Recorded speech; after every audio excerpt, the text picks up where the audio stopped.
ఓం భద్రం కర్ణేభిః శృణుయామదేవాః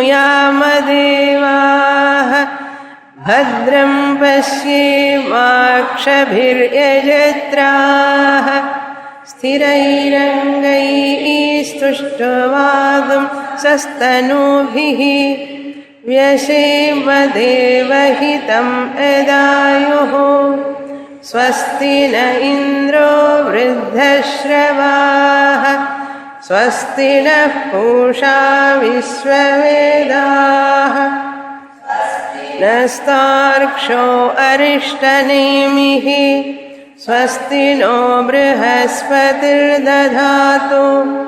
ఓం శాంతి శాంతి శాంతి. 155వ పేజీ 34వ కారిక.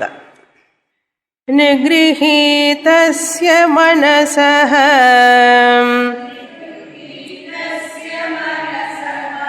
నిర్వికల్పస్య ధీమతః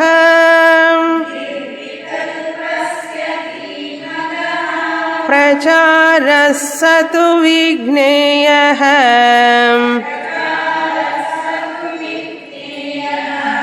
సుషుప్తేన్యో న తత్సమః.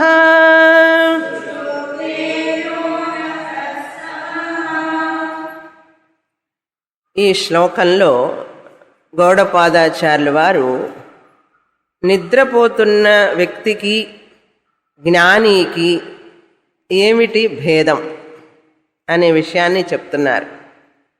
జ్ఞాని మనస్సు, నిద్రపోయేవాని యొక్క మనస్సు, ఈ రెండిటికి ఏమైనా భేదం ఉన్నదా అంటే భేదం ఉన్నది అన్నారు.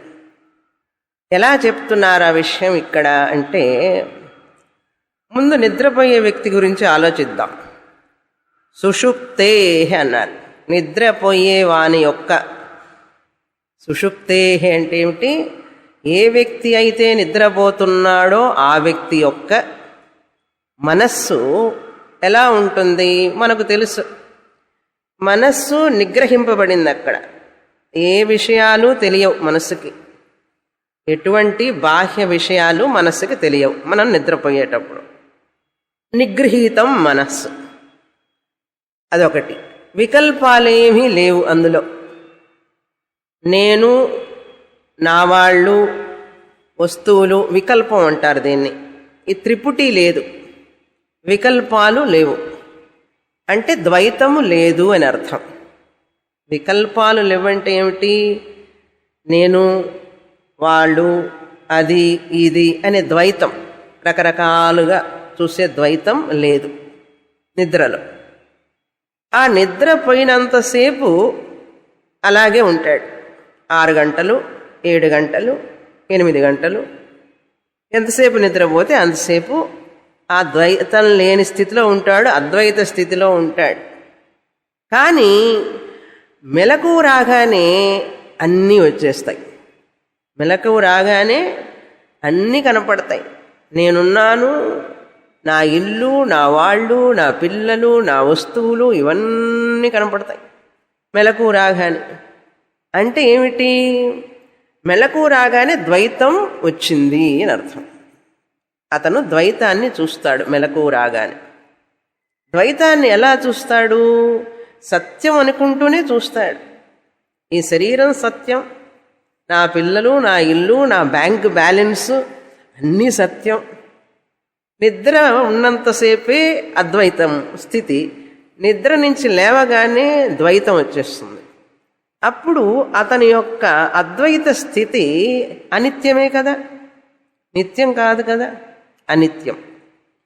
కనుక అది శాశ్వతం కాదు, అనిత్యమైనటువంటి అద్వైత స్థితి అది. కానీ జ్ఞాని మెలకువతో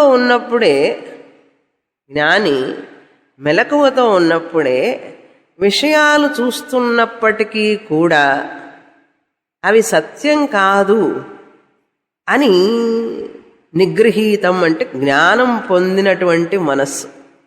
ఇక్కడ నిగృహీతం అంటే కళ్ళు మూసుకొని మనస్సుని ఎటువైపు ఆలోచించకుండా చెయ్యడం అని కాదు ఇక్కడ అర్థం. మామూలుగా తెలుగులో అర్థం ఏమిటంటే నిగృహీతం అంటే మనం వెనక్కి లాక్కొని మనస్సు ఆ తాబేలు ఉంది చూసారా, కాళ్ళు చేతులన్నీ లోపలికి లాక్కుంటుంది, తలకాయ కూడా లోపలికి తీసుకుంటుంది, అది నిగృహీతం అంటారు, వెనక్కి లాగుకోవడం. అలా అని కాదు ఇక్కడ అర్థం.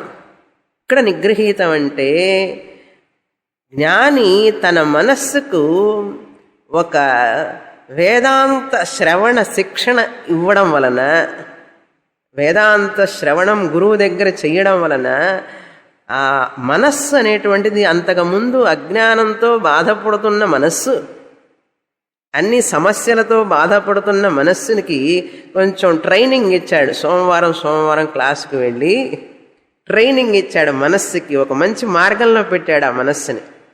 పెట్టేటప్పటికి ఆ మనస్సు ఏమైంది, ఇప్పుడు ఆ మనస్సు ఈ ద్వైతం నామరూపాలన్నీ సత్యంగా చూడదు. అవి చూస్తున్నప్పటికీ కూడా వాటిలో సత్యము లేదు అని జ్ఞాని మనస్సుకు తెలుసు.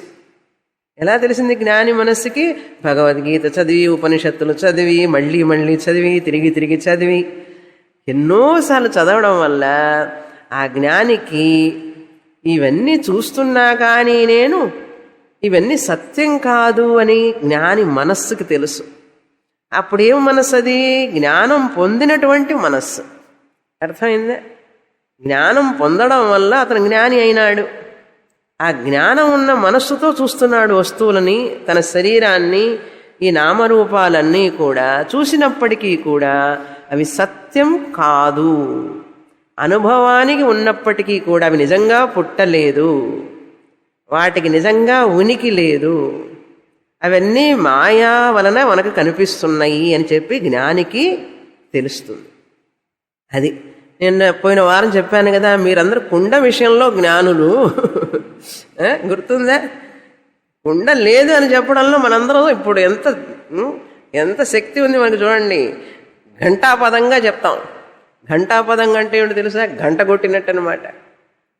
గంట అనేది లేదు, అసలు గంటే ఉన్నది. కాస్త గట్టిగా చెప్పాలంటే గంట అంటారు. ఘంటాపదంగా అంటే ఏమిటి?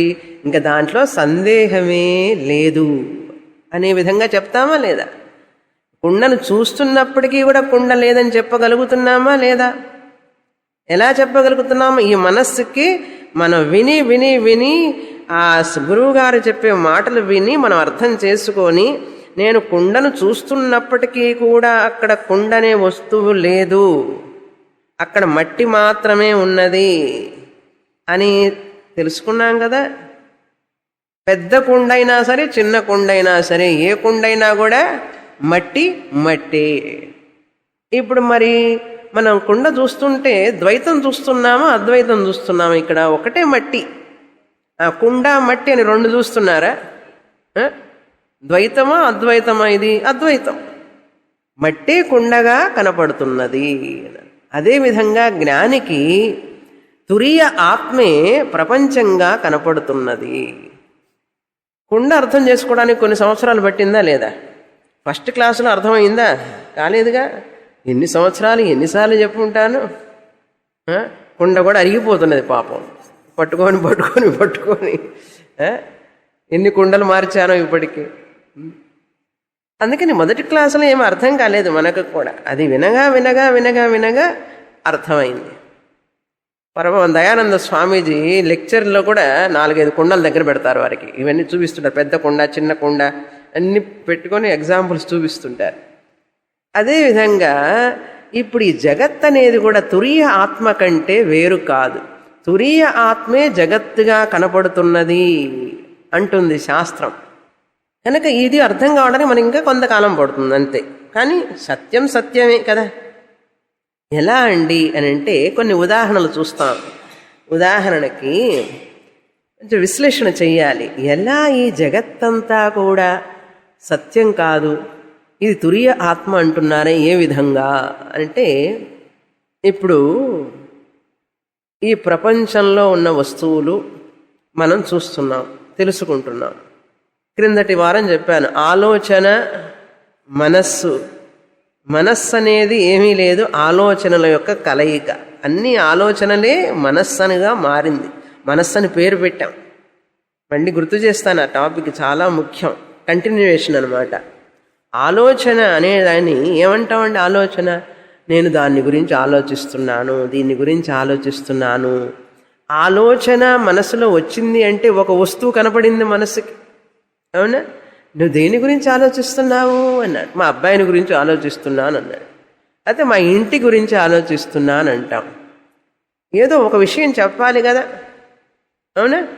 అక్కడ విషయం ఉన్నది అని తెలియాలంటే ఇక్కడ ఆలోచన రావాలి.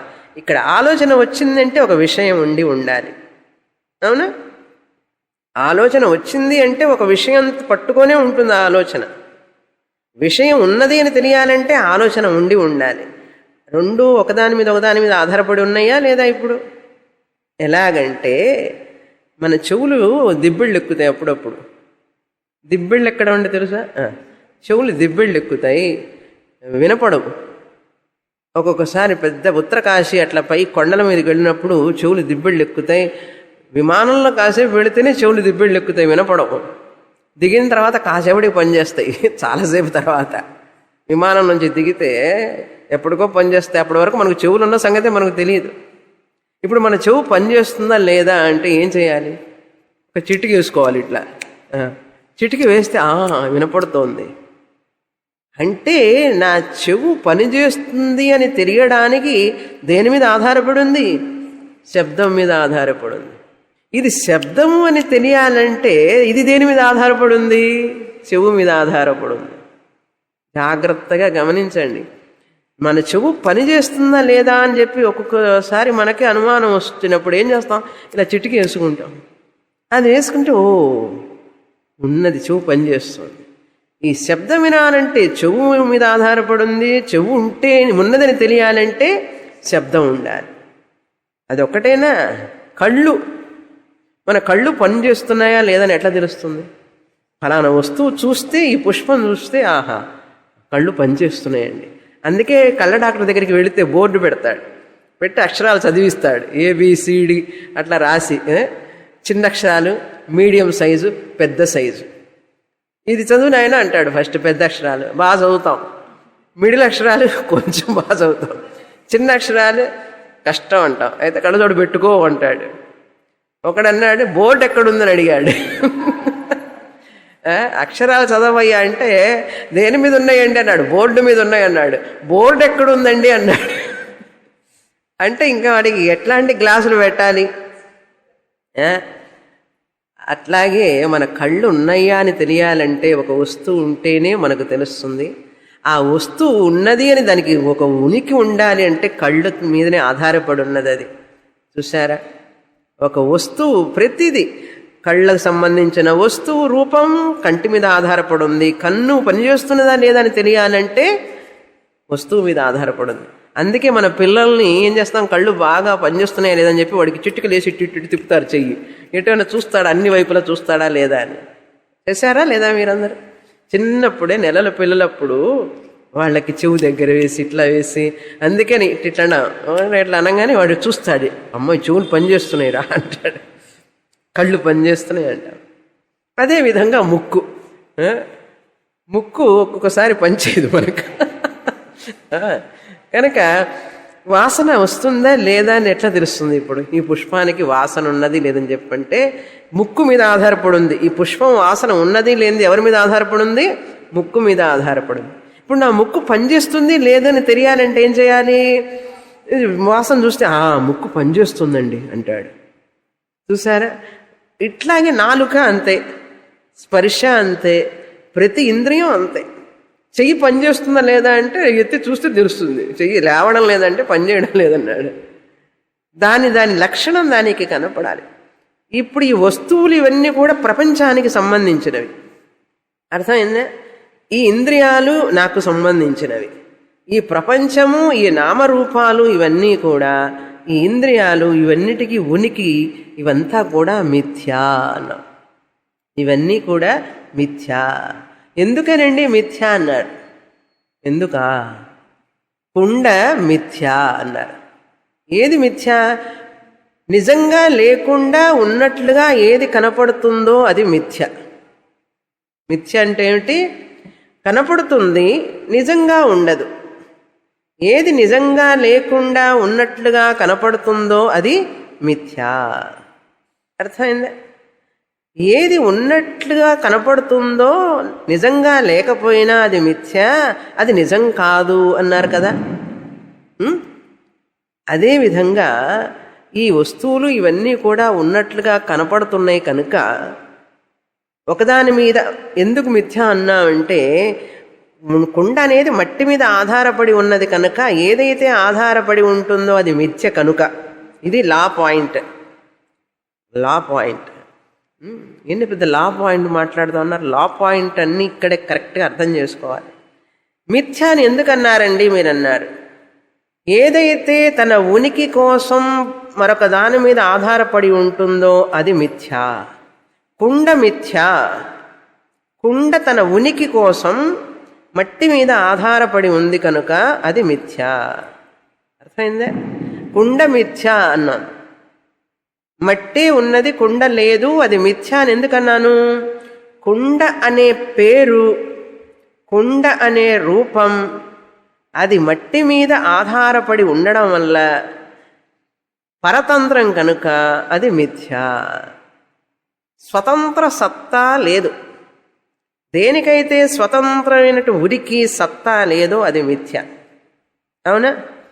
ఇప్పుడు చెప్పండి, ఈ పుష్పం ఉన్నది లేదు అని చెప్పడానికి ఇది దేని మీద ఆధారపడింది? నా కంటి మీద ఆధారపడింది, నా ముక్కు మీద ఆధారపడింది. అర్థమైందా? ఇది పరతంత్రమా స్వతంత్రమా మీరు చెప్పండి. ఇప్పుడు పరతంత్రం, అప్పుడు పుష్పం మిథ్యే కదా. అవునా కాదా? అదే లా అప్లై చేయండి ఇక్కడ కూడా. ఈ పుష్పం ఉన్నది లేనిది, పుష్పానికి స్వతంత్ర ఉనికి లేదు కదా. నేనున్నాను స్వామిని వారి ముందని చెప్పి తెలుసా పుష్పానికి. ఈ పుష్పం ఉన్నది అని చెప్పాలంటే ఇది దేని మీద ఆధారపడి ఉంది? దీని ఉనికి నా కంట్ల మీద ఆధారపడి ఉంది. ఈ పుష్పానికి వాసన ఉన్నదా లేదా అని చెప్పాలంటే పుష్పం చెప్తుందా నాకు వాసన ఉన్నది అని? దేని మీద ఆధారపడి ఉంది? నా ముక్కు మీద ఆధారపడి ఉంది. స్వతంత్ర సత్తా లేకుండా ఒక దాని మీద ఆధారపడి ఉన్నదే ఏదైతే ఉన్నదో తన ఉనికి కోసం, అది ఏమని చెప్పాం? మిథ్యా అన్నాం. అప్పుడు ఈ పుష్పం మిథ్యా కాదా? చూసినప్పటికీ మిథ్యే. కుండ మిథ్య అని చెప్పారు కదా, మట్టి మీద ఆధారపడి ఉంది, స్వతంత్రంగా లేదు. పుష్పం కూడా మీ కంటి మీద ఆధారపడి ఉంది కనుక అది సత్యం కావడానికి వీల్లేదు. కనపడుతుంది కదండి అన్నాడు. కుండ కూడా కనపడుతోంది కదా. కనపడినంత మాత్రాన సత్యం కాదు, అది ఒక దాని మీద ఆధారపడి ఉంది దాని ఉనికి కోసం. దానికంటూ ఒక సత్తా లేదు. మట్టి సత్తా, సత్తా అంటే ఉనికి. మట్టి యొక్క ఉనికే కుండ యొక్క ఉనికి. అర్థమైందా? పుష్పం ఉనికి కన్ను ఉనికి. కన్ను ఉన్నది అంటే, పుష్పం ఉన్నది అంటే కన్ను ఉంటేనే పుష్పం తెలుస్తుంది. గుడ్డివాడికి పుష్పం ఉంటుందా లేదా? ఉండదు. వాడికి తెలియదు పుష్పం ఉన్నదని, లేదు తెలియదు. కనుక పుష్పం ఉన్నది అంటే, కనపడుతున్నది అంటే దాని ఉనికి ఎవరి మీద ఆధారపడి ఉంది? కన్ను. కనుక పుష్పం మిథ్య. 3 మెట్లు మొత్తం. ఇది ఒక మెట్టు, కుండ ఒక మెట్టు, పుష్పం ఒక మెట్టు. 3వ మెట్టు ఏమిటో తెలుసా? కన్ను. కన్ను పని చేస్తుందా లేదా, కన్ను ఉన్నదా లేదా అని మీకు తెలియాలంటే ఎలా తెలుస్తుందండి? మీకు ఒక రూపం, ఒక వస్తువు దాని రూపం మీద ఆధారపడి తెలుస్తుంది. అవునా? అంటే కన్ను ఉనికి ఎవరి మీద ఆధారపడి ఉంది? ఇప్పుడు వస్తువు మీద ఆధారపడి ఉంది. దానికి స్వతంత్రంగా ఉనికి ఉన్నదని దానికి తెలియదు కదా. కన్ను నేను చూస్తున్నానని కన్ను చెప్తుందా? కన్ను పనిచేస్తున్నది అని చెప్పడానికి ఒక ప్రూఫ్ ఏంటి? ఆధారం ఏమిటి? ఒక వస్తువు. అంటే దాని ఉనికి కోసం ఒక వస్తువు మీద ఆధారపడి ఉంది. ఏదైతే దాని ఉనికి కోసం ఒక వస్తువు మీద ఆధారపడి ఉంటుందో అది మిథ్యే కదా. అప్పుడు మీ కన్ను మిథ్యా కాదా? చూసారా? ఏ యూనివర్సిటీలో చెప్పరు ఇవి. అర్థమైందా? ఇది పరంపరగా సంప్రదాయంగా వచ్చినటువంటి విద్య. అదేవిధంగా నాలుక. మీ నాలుక పనిచేస్తుందా లేదా? ఒక పదార్థం నాలుక మీద పెడితే దానికి ఆ రుచి ఉన్నది లేనిది ఎవరండి నిర్ణయించేది? నాలుక. ఇప్పుడు ఆ పదార్థం మిథ్యా కాదా?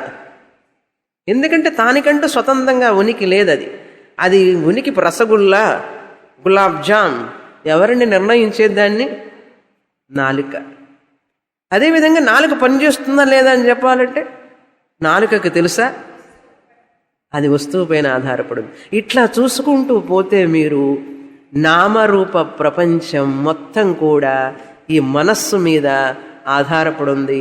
మనస్సు నామరూప ప్రపంచం మీద ఆధారపడింది కనుక మనస్సు మిథ్య, నామరూప ప్రపంచం మిథ్య. ఇట్లా 4 వస్తువులు 5 వస్తువులు చెప్పగలనే కానీ 500 వస్తువులు చెప్పగలమా? 5000 వస్తువులు చెప్పడానికి అవసరమా? అన్నమంతా ఉడికిందా లేదా అంటే అన్ని మెతుకులు పట్టుకొని చూస్తారా? ఎన్ని మెతుకులు పట్టుకుంటారు? 1, 2 పట్టుకుంటే చాలు కదా. ఇప్పుడు 1, 4 ఎగ్జాంపుల్స్ చెప్పాను కదా. అన్ని ఎగ్జాంపుల్స్ అవసరం లేదు కదా. అన్నం అంతా ఉడికింది అంటే 1, 2 మెతుకులు పట్టుకుంటే తెలిసిపోతుంది. ఎప్పుడన్నా చూసారా మీరు? ఇప్పుడంతా కుక్కర్లు ఇక్కడ చూస్తాం, సౌండ్ వస్తే తెలిసిపోతుంది. కనుక ఆ రోజుల్లో మా అమ్మవాళ్ళు వంటలు చేసేటప్పుడు పొయ్యి మీద వండేవాళ్ళు. అందుకే అన్నం ఉడికిందని చెప్పి గంట మీద ఇట్లా తీసుకొని ఇట్లా పట్టుకొని చూసేవాళ్ళు. అంత పెద్ద గిన్నె అన్నం అంతా దించి పెట్టేసేవాళ్ళు. ఎట్లా తెలుసమ్మా నీకు ఉడికిందని? ఎందుకే 1 వెతుకు చూస్తే చాలదా ఏమిటి అన్నారు. ఇప్పుడు మీ అందరికీ 1, 2 ఎగ్జాంపుల్ చెబితే చాలదు, ప్రపంచం మొత్తం ఇంతే కదా. అది గౌడపాదాచార్యుల వారు అనేది. ఇలా తెలుసుకున్న మనసు నిగృహీతస్య మనసః. ఇది నిగృహీతం మనః అంటే ఎప్పుడైతే మనసు ఈ జ్ఞానాన్ని పొందుతుందో, ఏదైతే ఒకదాని మీద ఆధారపడి ఉందో తన ఉనికి కోసం అది మిథ్యా అని తెలుసుకోవటమే నిగృహీతం మనః. కనుక మీ శరీరం అంతా కూడా, ఇంద్రియాలన్నీ కూడా మరొక దాని మీద, వస్తువు మీద ఆధారపడి ఉన్నాయి తన ఉనికి కోసం. వస్తువులన్నీ కూడా మీ ఇంద్రియాల మీద ఆధారపడి ఉండడం వలన అవన్నీ పరతంత్రాలు కనుక మనస్సు మిథ్య, మనస్సు చూసే వస్తువులన్నీ మిథ్య. వస్తువులన్నీ ప్రపంచం, మనస్సు అనేది నీకు సంబంధించింది కనుక ఇది మిథ్య. మనస్సుని మిథ్యాత్వం చెయ్యడమే జ్ఞానం. చూశారా? ఇటువంటి మనస్సు సమస్యలకు కారణం కాదు. అది జ్ఞాని మనస్సు. మనస్సు ఉంటుంది, ఉపయోగిస్తాడు, కానీ ఆ మనస్సు ఎప్పుడు కూడా దిగులు, చింత, భయము, కోపం ఇట్లాంటివి లోను కాదు. ఎందుకంటే ఆ మనస్సు జ్ఞానం పొందిన మనస్సు. అజ్ఞాని మనస్సు ఏమో జ్ఞానం పొందనటువంటిది కనుక ఆ అజ్ఞాని మనసు దిగుల్ని ఇస్తుంది, కోపాన్ని ఇస్తుంది, భయాన్ని ఇస్తుంది. ఎందుకంటే చదువుకోలేదు కదా మనస్సు. ఉపనిషత్తులు చదవలేదు, భగవద్గీత చదవలేదు. ఏం చదవకపోతే దానికి ఏం ట్రైనింగ్ వస్తుంది? నిగృహీతం మనః అంటే ఏమిటి? శ్రవణం చేసి, మననం చేసి, నిధిధ్యాసనం చేసిన మనస్సు అని అర్థం అక్కడ. అది ఆ శ్లోకంలో ఇంత ఉన్నది. ఆ జ్ఞాని మనస్సు ప్రచారః, అది ఎలా పనిచేస్తుంది, ఏ విధంగా అది చూస్తుంది. ధీమతః, ఆ జ్ఞాని వృత్తి, జ్ఞాన వృత్తి. ధీమతః అంటే ఏమిటి? జ్ఞాని మనస్సులో ఉన్నటువంటి జ్ఞాన వృత్తి. ఇప్పుడు నేను చెప్పేదంతా మీ మనస్సులో ఎక్కుతున్నదా లేదా? అర్థమవుతోందా లేదా? అది జ్ఞాన వృత్తి అంటారు. ఆలోచన వృత్తి అంటే ఏమిటి? ఆలోచన. ధీమతః అంటే ఏమిటి? జ్ఞాన వృత్తి. ఇప్పుడు జ్ఞానం వచ్చిందా లేదా? కుండ లేదనే జ్ఞానం వచ్చింది. ఈ పుష్పాలు ఇవన్నీ కూడా మిథ్యనే జ్ఞానం వచ్చింది. మనస్సు మిథ్యానే జ్ఞానం వచ్చింది. వచ్చింది అంటున్నా నేను, వచ్చింది. అప్పుడు మీరు ధీమతః అన్నారు. జ్ఞానవృత్తి కలిగిన వాళ్ళు అని అర్థం. నిగృహీతస్య మనసః, ఏ మనస్సైతే శాస్త్రానికి అనుగుణంగా ఉండి చదివి జ్ఞానాన్ని పొంది, enlightened mind, wisdom mind. Wisdom tooth అంటాడు. విజయడమే రాదు, పన్ను నొప్పి వస్తుంది అంతే. డాక్టర్ దగ్గరికి వెళ్తే పీకి పారేస్తారు. అది కాదు విజడమ్ టూత్ అంటే.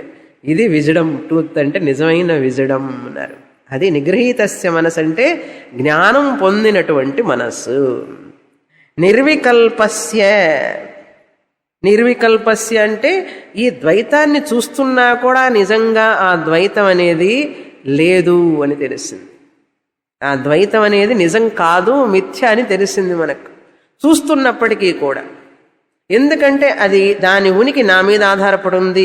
ఈ మనస్సు యొక్క ఉనికి దాని మీద ఆధారపడి ఉండడం వల్ల ఏదైతే ఆధారపడి ఉంటుందో, పరతంత్రంగా ఉంటుందో అది మిథ్య.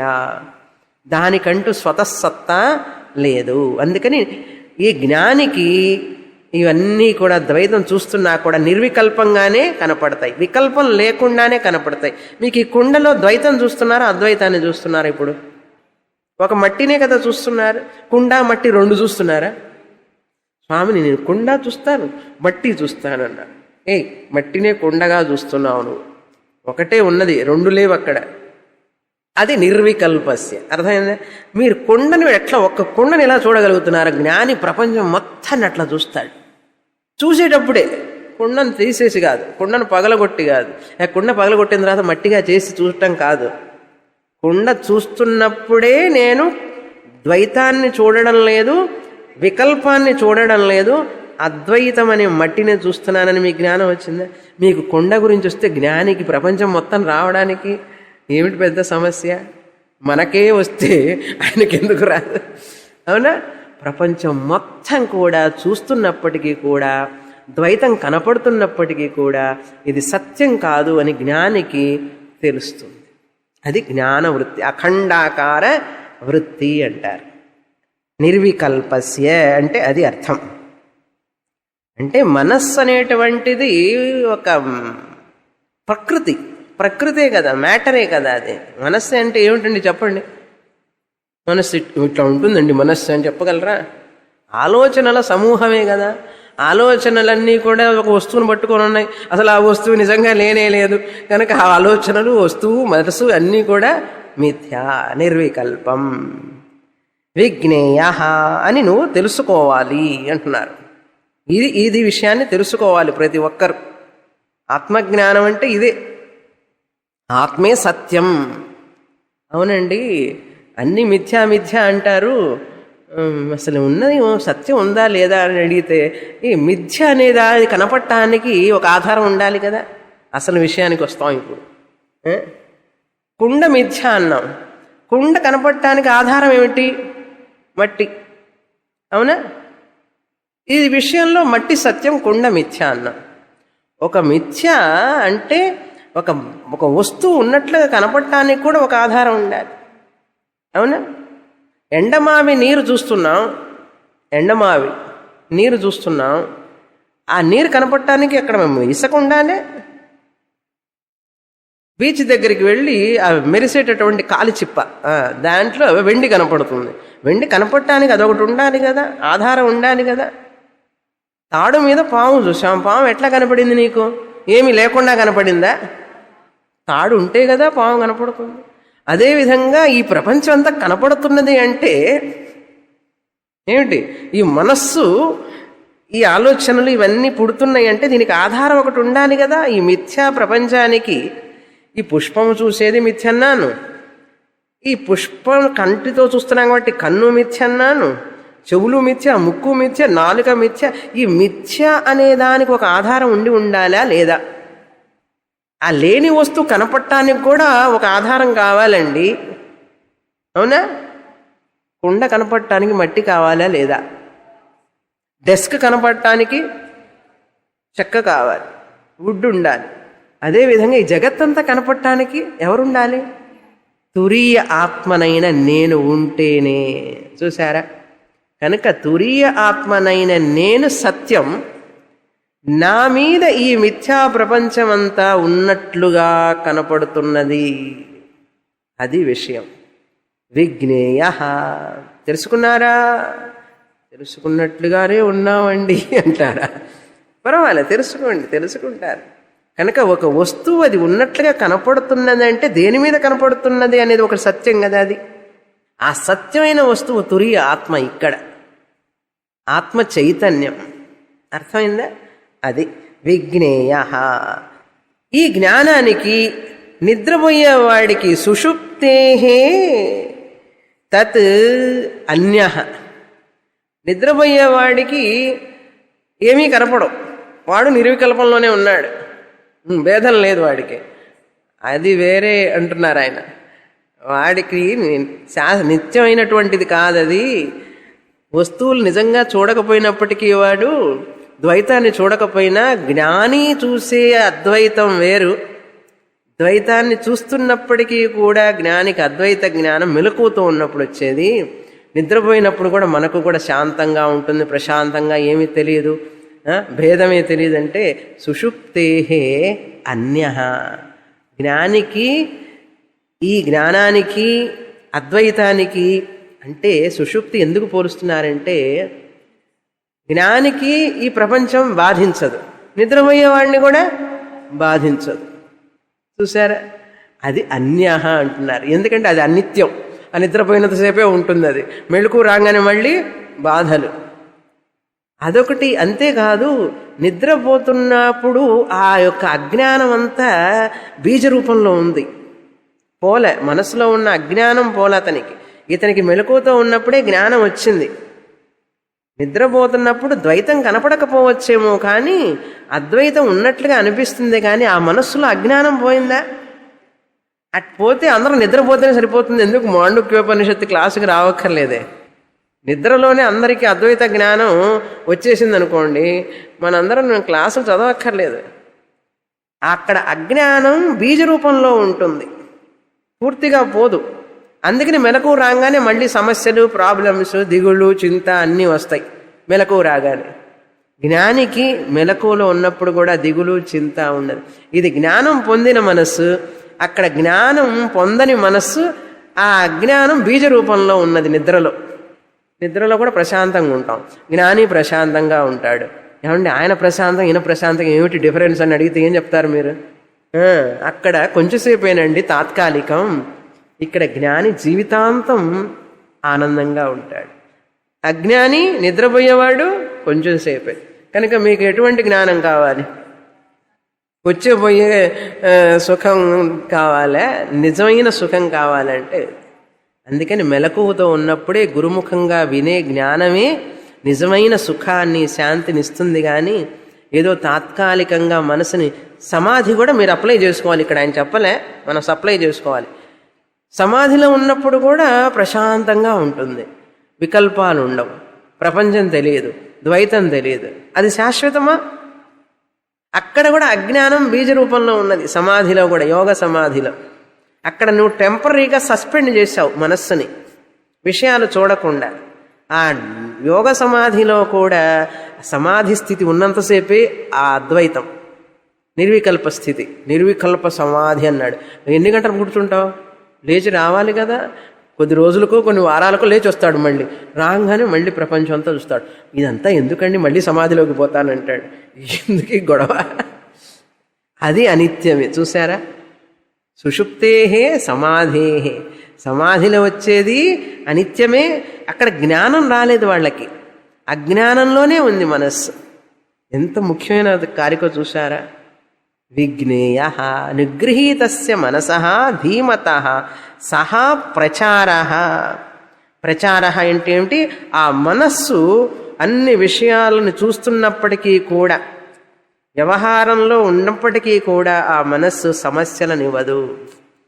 ఆ మనస్సుకు భయము, దిగులు, చింత ఏమీ ఉండవు. అలా ఉన్నప్పటికీ కూడా ఆ మనస్సు వ్యవహారంలో చూస్తూనే ఉంటాం.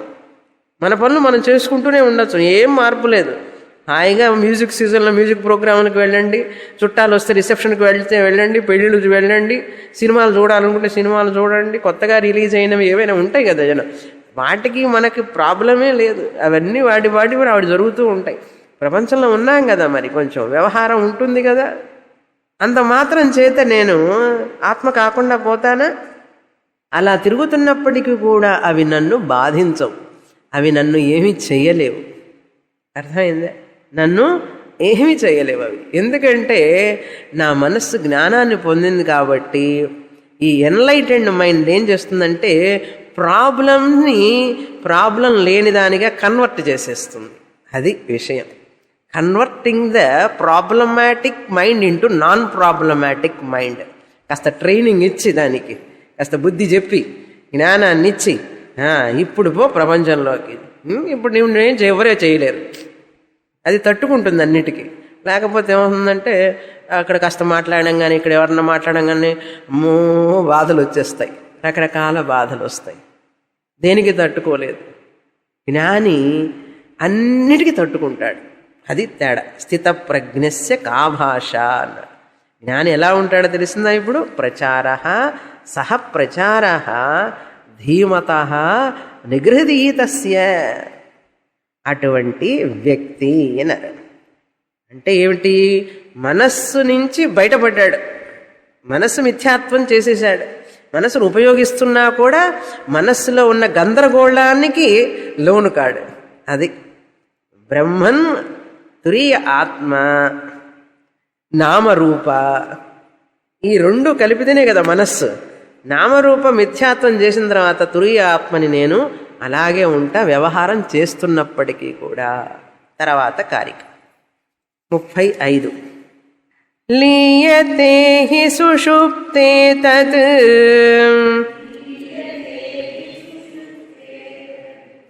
నిగృహీతం న లీయతే తదేవ నిర్భయం బ్రహ్మ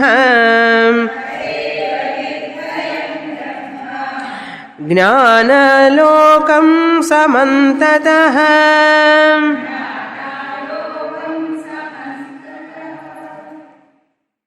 సమంతతః ఇక్కడ యోగి మనస్సుకి జ్ఞాని మనస్సుకి భేదం చెప్తున్నారు. ఇప్పుడు చెప్పిన విషయం ఇందాక నిద్రపోయేవాడి మనస్సుకి జ్ఞాని మనస్సుకి భేదం చెప్పారు. ఇప్పుడు యోగి మనస్సుకి జ్ఞాని మనస్సుకి భేదం ఏమిటి అని అంటే, అందుకనే జ్ఞాని ఈ ప్రపంచాన్ని, ఈ నామరూపాలని తక్కువగాను అంచనా వేయడు, ఎక్కువగాను అంచనా వేయద్దు. అది ఇది మరీ తక్కువగా అంచనా వేయకూడదు. తక్కువగా అంచనా వేస్తే మళ్ళీ దెబ్బతింటాం. అది ఎక్కువగా అంచనా వేయద్దు, తక్కువగాను అంచనా వేయద్దు. అంచనాయే వద్దు మనకు. మిథ్య మిథ్య, అది తక్కువ ఎక్కువ అని ఎందుకు? అట్లా మనస్సు స్థిరంగా ఉంటుందన్నమాట జ్ఞానికి. ఆ జ్ఞానం వల్ల వచ్చేటటువంటి ఆనందం, ప్రయోజనం అంతా ఇంత కాదు. చూశారా? లీయతే హి సుషుప్తే తద్ నిగృహీతం న లీయతే. ఇప్పుడు సుషుప్తే నిద్రలో లీనమైనటువంటి మనస్సు లీనమైంది. లీనమైందంటే ఏమిటి? అది ప్యాసివ్గా ఉందంటారు. లీనం అంటే ఇక్కడ ఏమిటి? మనస్సులో యాక్టివిటీ లేకుండా, పని లేకుండా ఉన్నది మనస్సు, లీనం అవ్వటం అంటారు దాన్ని.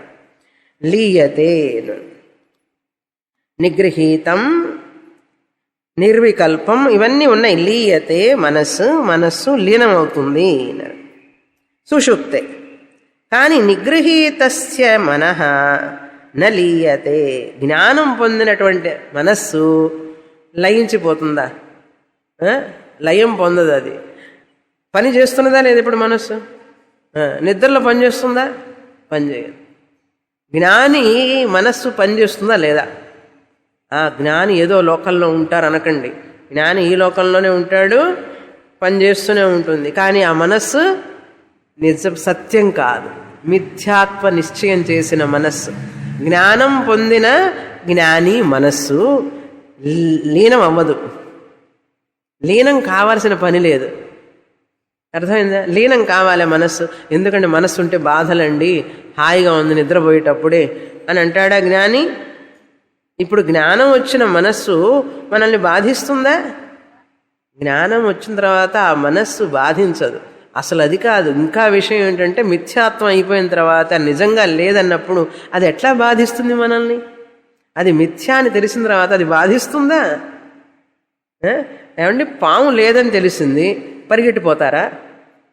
పాము లేదని తెలిసిన తర్వాత భయపడతారా? పరిగెడతారా? అక్కడ తాడును చూస్తున్నంతసేపు భయం లేదు కదా. పాము అనుకున్నావు, ఆ పాము కాదని తెలిసిన తర్వాత కూడా పాములాగే కనపడుతుంది. అది ఇప్పుడు నా బ్యాగ్లో ఉంది, తీసి చూపిస్తే మీకు తెలుస్తుంది.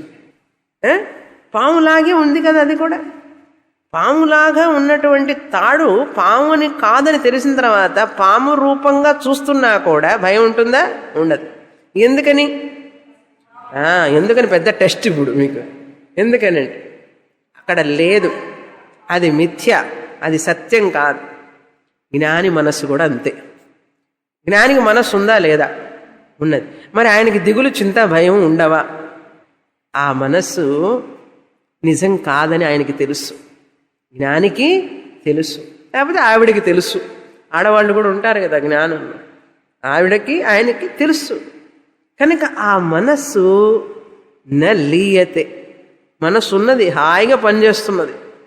కానీ నిద్రపోయేవాడి మనస్సు లీనమైపోయింది. సుషుప్తేహే మనః లీయతే, పొద్దున్నే లేవంగానే మళ్ళీ సమస్యలతో పాటే లేస్తుంది.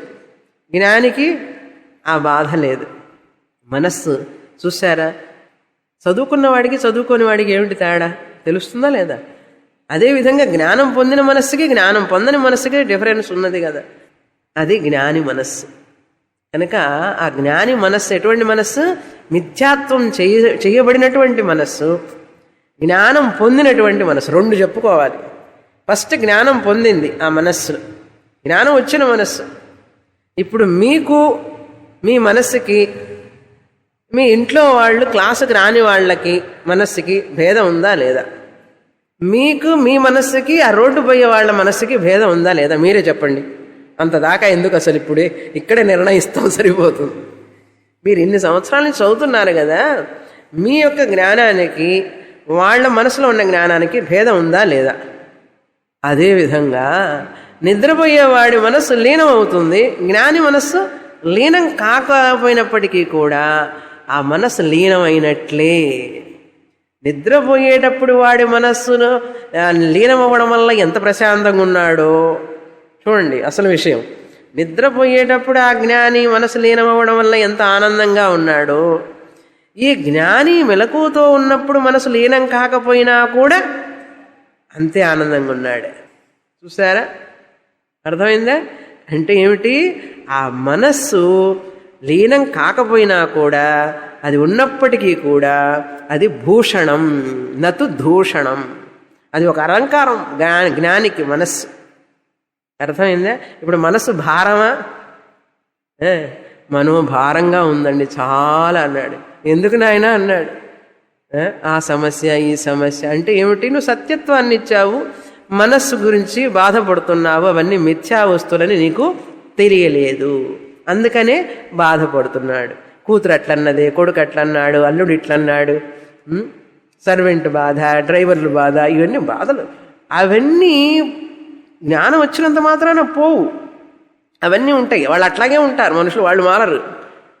కానీ ఆ సమస్యలు, ఆ బాధల్ని మనం సత్యంగా తీసుకోం, అది విషయం. అర్థమైందా? వాటికి మనం అంత ప్రాధాన్యత ఇవ్వం, సత్యత్వాన్ని ఇవ్వం. ఎందుకంటే మిథ్యే కదా, అది మిథ్యే కదా. ఎందుకంటే ఆ మాటలు నా మనస్సు మీద ఆధారపడి ఉంది, నా మనస్సు ఆ మాటల మీద ఆధారపడి ఉంది. కనుక అవన్నీ మిథ్యే అని తెలుస్తుంది జ్ఞానికి. అది సుషుప్తేహే తత్ మనః లీయత్. తత్ అంటే మనస్సు, ఆ మనస్సు లీనమవుతుంది. నిగృహీతస్య న లీయతే. జ్ఞాని మనస్సు ఫిజికల్గా లీనం కాదు. అంటే ఏమిటి? పని చేస్తూ ఉంటుంది, నిద్రలో పని చెయ్యదు. ఇక్కడ నిద్రలో పని చెయ్యదు, ఇక్కడ పని చేస్తుంది. ఇప్పుడు మీ మనసు పని చేస్తుందా లేదా? నా మనసు పనిచేస్తున్నదా లేదా? మీరే చెప్పండి. పనిచేస్తున్నది. నిగృహీతస్య మనస్సు న లీయతే. లీలం కాలేదు నా మనస్సు, అయినా వాడికి ఎంత సుఖం ఉందో అంత సుఖాన్ని నేను అనుభవిస్తున్నాను. అప్పుడు ఏంటి ఇంకా చెప్పండి మీరే. ఆ నిద్రపోయే వాడికి ఎంత సుఖం ఉందో అంత సుఖాన్ని నేను చూస్తూనే అనుభవిస్తున్నప్పటికీ కూడా ప్రపంచాన్ని అంత సుఖాన్ని అనుభవిస్తున్నాం. కనుక మనకు దిగులు చింత ఏముండవు. తత్ బ్రహ్మ ఏవ. అట్లా లీనం కాని మనస్సు ఏదైతే ఉన్నదో, మెలకువతో ఉన్నప్పుడే జ్ఞానం పొందిన మనస్సు ఏదైతే ఉన్నదో దానికి ఆధారం ఏమిటి? ఆ మనస్సుకి మనస్సు మిథ్యా అని చెప్పాం. మిథ్యా అయిన దానికి ఒక ఆధారం ఉండాలి కదా. దేని మీద ఉంది మనస్సు? సినిమా దేని మీద ఉన్నది? తెర మీద ఉంది. టక్కని చెప్పేస్తారు, తెర మీద ఉన్నది సినిమా. సినిమాలో చూసే చిత్రాలు అన్నీ, బొమ్మలన్నీ సత్యమా? తెర సత్యమా? తెర సత్యం. మనస్సులో వచ్చే ఆలోచనల బొమ్మలన్నిటికీ దానికి తెర ఏమిటండి? నేనే, తురీయ ఆత్మనైన నేనే ఒక తెర లాంటి దాన్ని. అదే బ్రహ్మ అన్నారు ఇక్కడ. తదేవ బ్రహ్మ. తత్ బ్రహ్మ ఏవ. ఎటువంటి బ్రహ్మ? నిర్భయం, భయం లేనటువంటిది. ఇప్పుడు నేను ఎవరిని చూసి భయపడాలి చెప్పండి? ఇప్పుడు చూసేదంతా మిథ్య, అనుభవానికి వచ్చేదంతా మిథ్య. మిథ్య అయిన దానికి భయపడతానా? నిర్భయం. నేనే బ్రహ్మని, నా మీద ఇవన్నీ కనపడుతున్నాయే కానీ నిజం కాదని తెలిసినప్పుడు, రెండో వస్తువు నిజమైన వస్తువు లేనప్పుడు భయం ఉంటుందా? రెండవ నిజమైన వస్తువు లేనప్పుడు, నిజమైన వస్తువు లేనప్పుడు, మిథ్యా వస్తువులు చాలా ఉన్నాయి. ఇప్పుడు ఈ పుష్పం ఉన్నది, ఇది సత్యమా మిథ్యా? ఈ పుష్పాన్ని చూస్తున్న కన్ను సత్యమా మిథ్యా? ఇప్పుడు అన్నీ మిథ్య అయినప్పుడు, నిజం కానప్పుడు, రెండో వస్తువు సత్యమైనది లేనప్పుడు నేను ఎలా భయపడతాను? ఆ లేని పామును చూసి భయపడతారా? ఇప్పుడు ఈ నిజంగా అది కనపడుతున్నది, పాములాగే కనపడుతున్నది, కట్ల పాములాగా కనపడుతోంది. అది నిజం కాదని తెలిసిన తర్వాత భయపడతారా? అది నిజం కాదని తెలియనంత వరకు భయపడ్డాను. నిజం కాదని తెలిసిన తర్వాత క్లాసుకు రాకముందు అంతా భయపడ్డాం, చాలా భయం, కోపం, తాపం, భయం. ఏమైపోతుంది అసలు నిజమైనది ఒకటి ఉంటే కదా. ఈ శరీరం సత్యం అనుకున్నంతసేపు భయం, మనసు సత్యం అనుకున్నంతసేపు భయం. కనుక ఇలా వినంగా మనకు ఒక్క ఆలోచన, జ్ఞాన ఆలోచన వస్తుంది ఒక రోజుకి. ఏంటి సత్యం విషయం ఇది, దీన్ని ఎవరూ తప్పించుకోలేరు. ఈ విషయం అర్థం చేసుకోవడం నీ భాగ్యం, అది. అంతేగాని నీకు అర్థం కానంత మాత్రాన ఇది సత్యం కాకుండా పోదు కదా. ఇప్పుడు మనకు అర్థం కానంత మాత్రం ఈ పుష్పం సత్యం అయి కూర్చుంటుందా? ప్రపంచం అంతా వచ్చి ఇది సత్యం అన్నా కూడా నేను కాదని చెప్పగలను. ఇది సత్యం అని వాళ్ళు ప్రూవ్ చేయలేరు, నేను ప్రూవ్ చేయగలను. అర్థమైంది? ప్రూవ్ చేశానా లేదా? పుష్పం అనేది లేదన్నాను, రెక్కలన్నీ ఒక చోట ఉండడం వల్ల పుష్పం అని ఏర్పడింది. పుష్పం అనే వస్తువు లేదు. 8-10 రెక్కలు ఒక చోట ఉండడం వల్ల పుష్పాన్ని పేరు పెట్టాం. ప్రతిదీ అంతే. దారాల పోగులన్నీ కలిస్తే చీర అన్నాం. చీర ఎక్కడున్నదండి? దారాల పోగుల కలయిక అన్నాం. ఇట్లా మీరు ఒక్కొక్క వస్తువుని ఇంట్లో కూర్చొని గంటల తరబడి విచారణ చేయాలి. 1 కాదు, 2 కాదు, మీరు ఏది పట్టుకున్నా, ఏది చూసినా డిసెక్షన్ చెయ్యాలి. అలా చెయ్యగలిగితే నిష్ఠ వస్తుంది. వదిలిపెట్టకూడదు ఏ వస్తువుని, లేకపోతే అది నిజమై కూర్చుంటుంది, మనల్ని భయపెడుతుంది, మనం దిగులు పడతాం. ఎందుకు వచ్చిన గొడవ? అది తత్ బ్రహ్మ ఏవా, ఆ బ్రహ్మ తురీయ ఆత్మనైన నేను దానికి ఆధారం. న లీయతే నిర్భయం. జ్ఞానాలోకం అంటే జ్ఞానం అంటే చైతన్యం, ఆలోకం అంటే ప్రకాశం. చైతన్య ప్రకాశం అంటే కాన్షియస్నెస్ అంటారు. చైతన్యం ఎరుక. ఇప్పుడు మీరు ఎరుకను పొందారా లేదా? ఇప్పుడు నేను మాట్లాడే మాటలన్నీ మీకు ఎరుక కాదా? ఎరుక అంటే తెలుసా? తెలుసా అని అర్థం. ఎరుక తెలుసా అంటే ఏమిటి? తెలుసు అనేది ఎరుక, ఎరుకే తెలుసా అనేది. మీకు ఎరుకేనా కాదా నేను మాట్లాడే మాటలు? అప్పుడు మీరు జ్ఞానాలోకమా కాదా? జ్ఞానం అంటే చైతన్యం, ఆలోకం అంటే తెలుసుకోవడం. ఆలోకం అంటే ఏమిటి? తెలుసుకోవడం. ఉనికి ఉంటేనే ఎరుక, ఎరుక ఉంటేనే ఉనికి. ఇప్పుడు నేను ఉన్నానని నాకు తెలియాలి, అదే డైలాగ్. నాకు తెలుసు, నేను తెలుసుకుంటున్నాను అంటే తెలుసుకుంటున్నాను అన్న ఉంటున్నాను, తెలుసుకుంటున్నాను. చూడండి ఎక్కడుందో బ్రహ్మ అంటే తురియాత్మ. ఇప్పుడు మీరు ఒక మాట చెప్పాలి, మీరు మాండూక్యోపనిషత్తు తెలుసుకుంటున్నారా లేదా? చెప్పండి. తెలుసుకుంటున్నాము. తెలుసు ఇది చైతన్యం, ఉంటున్నాము సత్త, సత్. తెలుసు అనేదేమో చిత్, చైతన్యం.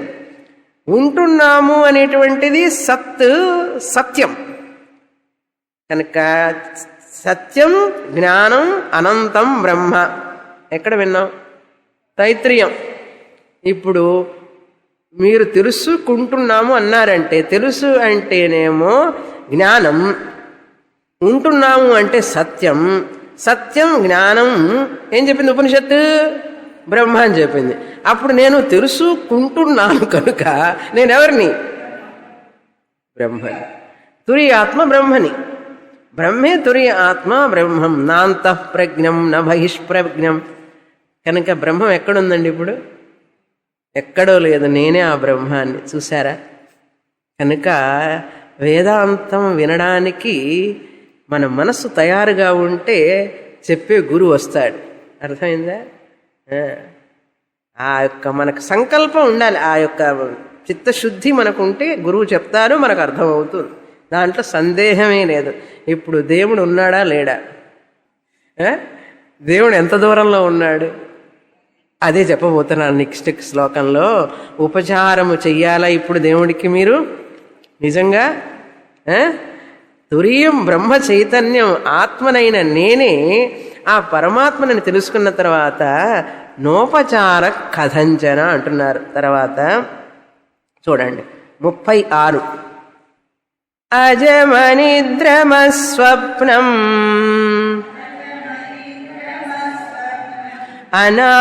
అనామకమరూపకం సకృద్విభాతం సర్వజ్ఞం నోపచారః కథంచన. చాలా ముఖ్యమైన కారికలు ఇవన్నీ. Very very important. పరీక్షకు వస్తుంది తప్పకుండా. పరీక్షకు వస్తుందని చెప్తారు కదా టీచర్ గారు. ఇంపార్టెంట్ క్వశ్చన్ పరీక్షకు వస్తుంది అన్నట్టుగానే వెరీ ఇంపార్టెంట్ అని అర్థం. అజం, అస్వప్నం, అనిద్రం. 3 మాటలు. ఏమిటి అంటే అజం అంటే పుట్టుక లేనటువంటి అని అర్థం. దానికి ప్రతిపదార్థం ఏంటంటే పుట్టుక లేని. ఎవరు? ఈ బ్రహ్మ చైతన్యమైన నేను, నాకు పుట్టుక లేదు అంటే ఏమిటి అర్థం? ఇక్కడ ఈ మెలకువతో ఉన్నప్పుడు మనం ఈ శరీరంతో సంబంధం వేకర్ అంటాం కదా. మెలకువతో ఉన్నప్పుడు జాగ్రత్త అవస్థలో ఉన్నప్పుడు స్థూల శరీరాభిమానం. ఈ స్థూల శరీరం మెలకువతో ఉన్నప్పుడు వేకింగ్ స్టేట్లో స్థూల శరీరం జాగ్రత్తకి ప్రథమ పాదం అని చెప్పి ఒక పేరు ఇచ్చింది ఉపనిషత్తు. విశ్వ. సమష్టిలో వైశ్వానర. ఇక్కడ విశ్వ. ఈ విశ్వం అనేటువంటిది ఈ మెలకువతున్న శరీరం, ఇది స్థూల శరీరం. దీనికి జన్మ ఉన్నదా లేదా? జన్మ ఉన్నది. ఇప్పుడు బ్రహ్మ చైతన్యం జన్మ లేనటువంటిది. అజం. అజం అంటే జన్మ లేనటువంటిది. అంటే ఏమిటి అర్థం? ఈ శరీరం స్థూల శరీరమైనటువంటి విశ్వం అనే పేరుతో ఉన్నటువంటి ప్రథమ పాదమైనటువంటి దీనికంటే విలక్షణుడు. ఆయనకు భర్త లేదు, దీనికి జన్మ ఉన్నది, ఆయనకి జన్మ లేదు. కనుక బ్రహ్మ చైతన్యాన్ని ఆయనంటే మళ్ళీ నేను ఆ బ్రహ్మ చైతన్య తురియాత్మనైన నేను ఈ విశ్వం అని పిలువబడే మెలకువతో వేకర్ అనే పిలువబడుతున్నట్టు ప్రథమ పాదమైన స్థూల శరీరానికంటే వేరైన వాణ్ణి. ఎలా చెప్పగలిగావు? నాకు జన్మ లేదు, దీనికి జన్మ ఉన్నది. జన్మ ఉన్నది శరీరం, జన్మ లేనటువంటి వాణ్ణి నేను తురియ ఆత్మని. అజం అంటే నేను విశ్వణ్ణి కాదు. ప్రథమ పాదమైనటువంటి జాగ్రత్త అవస్థలో ఉన్నటువంటి స్థూల శరీరము నేను కాదు, జాగ్రత్త అవస్థ నాది కాదు, ప్రథమ పాదము నేను కాదు, దానికి ఇచ్చిన టైటిల్ విశ్వము నేను కాదు. ఎందుకంటే నేను పుట్టలేదు కనుక, ఇది పుట్టింది కనుక నేను ఇది కాదు. అర్థమైందా? 2 అస్వప్నం. తైజస. కలలో కళ్ళ కనేవాడు, వాడికి ఎన్నో పాదం? 2వ పాదం. ద్వితీయ పాద. పేరేమిటి? తైజస. తైజసకి కూడా కలలో కలగనేవాడు పుట్టాడా లేదా? పుట్టాడు. కలలో కలగనేవాడు పుట్టాడు, కలలో వస్తువులు పుట్టినాయి. స్వప్నం ద్వితీయ స్థానం, ద్వితీయ పాద తైజస. స్వాప్నిక పురుష, స్వప్న అవస్థ, సూక్ష్మ శరీరం, ద్వితీయ పాద తైజస. ఇవన్నీ నాకు లేవు. ఎవరికి? బ్రహ్మనైన తురియ ఆత్మనైన నాకు లేవు. కనుక నేను ఇది స్వప్నం, స్వప్న స్థానం, స్వప్న పురుషుడు, ద్వితీయ పాద తైజసం. నాకు అవన్నీ లేకపోవడం వల్ల నేనెవరిని? అస్వప్నం. చూసారా? అస్వప్నం. తురీయాత్మనైన నేను, నాకు ఈ నాలుగింటితో సంబంధం లేదు. ఏమిటది? స్వప్న అవస్థ, స్వప్న శరీరం, తైజస పేరు, ద్వితీయ పాద, ఈ నాలుగు నాకు సంబంధం లేవు. అందుకని నా పేరు అస్వప్నం. తర్వాత అనిద్రం. నిద్రపోయేటప్పుడు ఏమిటి పేర్లు వరుసగా చెప్పాలి. కారణ శరీరం, నిద్రావస్థ, తృతీయ పాద, ప్రాజ్ఞ. 4. ఇవి 4 నాకు లేకపోవడం వల్ల నేను తృతీయ పాదము కాదు, కారణ శరీరము కాదు, నాకు నిద్ర అవస్థ లేదు, తర్వాత నేను ప్రాజ్ఞుణ్ణి కాదు. ఈ 4 వేరైన వాణ్ణి కనుక నేను అనిద్రం. అనిద్రం అంటే ఏమర్థమవుతుందో లేకపోతే చూడండి మీరు. ఇప్పుడు ఆ ఉపనిషత్తు మంత్రాలన్నీ గుర్తుండాలి. నేను ప్రాజ్ఞుణ్ణి కాదు, కారణ శరీరాన్ని కాదు, నాకు నిద్ర అవస్థ లేదు. ఎట్లా తెలుసు నీకు నిద్ర అవస్థ లేదని? నిద్రపోయేవాడిని నేను తెలుసుకుంటున్నాను. నిద్రావస్థలో కూడా నేనున్నాను. ప్రపంచం లేదు, శరీరం లేదు, మనస్సు పనిచేయడం లేదు. నేను ఆ నిద్ర అవస్థను తెలుసుకుంటున్నానంటే నేను వేరే కదా. అనిద్రం. తర్వాత అనామకం. ఇప్పుడు నాకు పేరున్నదా?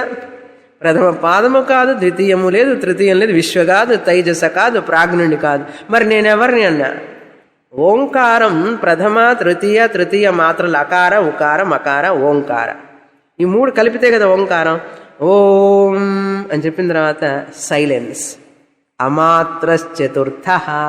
ఆ చతుర్థ తురీయ ఆత్మనైన నేను అమాత్ర అంటే పేరు ఊరు లేనివాణ్ణి. వాడికి పేరు ఊరు లేదని అంటుంటారు చూసారా? వాడికి పేరు ఊరు లేదంటే ఏమిటి అర్థం? లోకంలో చెప్పే వ్యవహారం వేరు. ఇప్పుడు నాకు పేరున్నదా నిజంగా? నేను విశ్వుణ్ణా, తైజస్సుణ్ణా, ప్రాజ్ఞుణ్ణా? ఏది కాదు. అప్పుడు నా పేరు ఏమిటి అంటే ఆ నామకం, నిశ్శబ్దం, బ్రహ్మ ఉచ్యతే. ఆ రూపకం, రూపము లేదు. సకృద్విభాతం అంటే ఎప్పుడూ తెలుస్తూ ఉంటుంది. నేను ఉన్నాను. జాగ్రత్తను తెలుసుకుంటున్నాను, స్వప్నం తెలుసుకుంటున్నాను, నిద్రని తెలుసుకుంటున్నాను, 3 అవస్థల్ని తెలుసుకుంటున్నా నేను సకృద్విభాతం. 3 అవస్థల్లో మీరున్నారు చూడండి. తురీయాత్మనైన నేను ఉన్నాను. తర్వాత చెప్తాను. సర్వజ్ఞం ఉపచార న కథంచన. ఎటువంటి పూజలు, అభిషేకాలు ఇవన్నీ అవసరం లేదు. చూసారా? కానీ అవి చెయ్యాలి. అవి వ్యవహారికంగా చెయ్యాలి. కానీ అవన్నీ కూడా సత్యం కాదని తెలిసి చెయ్యాలి. అది డ్రామా అంటే. డ్రామా వేసేటప్పుడు ఈ రోల్ సత్యం కాదని వేస్తారా లేదా? కనుక ఇప్పటి నుంచి ఏం చేయాలి? డ్రామా వేయాలి మీరు. క్లాస్ అయిపోయిన తర్వాత డ్రామా స్టార్ట్ అవుతుంది మళ్ళీ వ్యవహారం. పూర్ణమదః పూర్ణమిదం పూర్ణాత్ పూర్ణముదచ్యతే పూర్ణస్య పూర్ణమాదాయ పూర్ణమేవావశిష్యతే. ఓం శాంతి శాంతి శాంతి. హరి ఓం. శ్రీ గురుభ్యో నమః. హరి ఓం.